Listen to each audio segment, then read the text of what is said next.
Tiens, c'est vrai, il y a encore des gens qui pensent que le musée, c'est un lieu mort.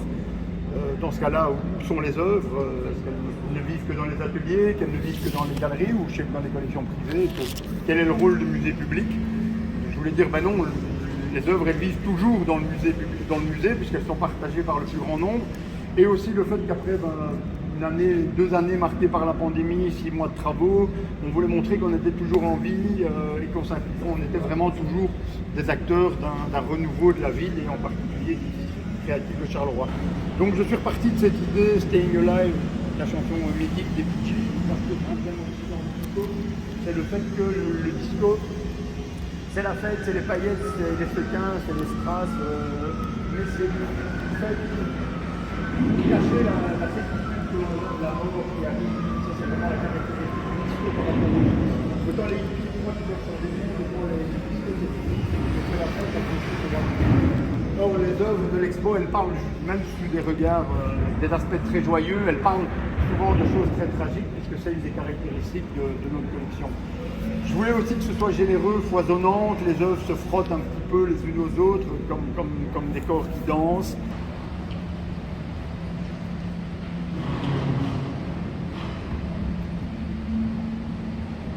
Ça ne doit pas être bien cadré, l'image est un peu floue, on voit les pixels. Et peut-être mieux le lien ici entre, par exemple, les sérigraphies de Jean-Pierre Point et l'exposition de Ransonnet, puisqu'on est là vraiment sur ce travail d'image à une période où en fait, les nouveaux médias, la télévision, etc. apparaissent et se développent de manière assez fulgurante. Qu'il pouvait bien passer dans le quadrichromie, parce que si ça passait pas, les gens, ça ne les intéresserait pas. Et donc il avait fait cette photo avec un de ses amis où il l'habille dans des costumes délibérément qui vont ressortir très fort en quadrichromie et qui va accentuer quand lui va le faire en sérigraphie. Donc il joue ici un peu comme ça sur les couleurs.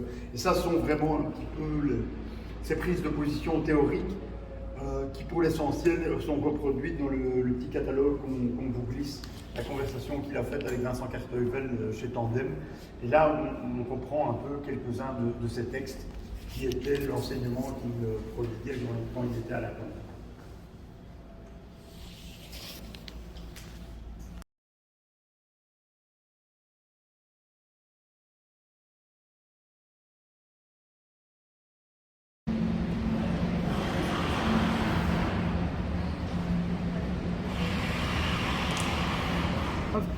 Et pour terminer, vous avez l'entresol, il y a une œuvre de Vincent Lamian qu'elle réalise en Palestine, et il y a la section Méla, donc grand poste liégeois, qui fait un clin d'œil à Jean-Pierre Ransonnet bien sûr et aux Liégeois, puisque j'avais visité cette grand poste nouvellement rénovée qui accueille maintenant la section de communication de l'Université de Liège.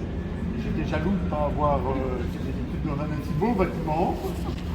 Et de trouver un restaurant-bar aussi sympa dans le centre connu. Et je me suis dit, grand poste liégeois, c'est bien parce que ça montre d'une part le boulot de Charlier. Et Charlier, c'est vraiment le début du Ménard, c'est celui qui va faire le passage entre la simple correspondance d'artistes qui s'envoient des petites cartes, qui font plaisir, qui envoient des lettres, vers un objet mélartiste. Il y a évidemment des cartes de Jean-Pierre Ransonnet, mais il y en a aussi les lettres de Potage.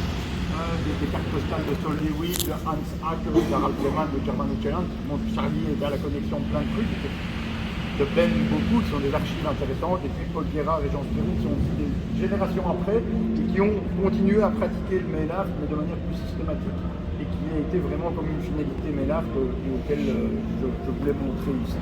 Jean Spirou ayant réalisé le timbre de mail art avec Guy Bleus, que la Poste avait publié à la fin de l'année.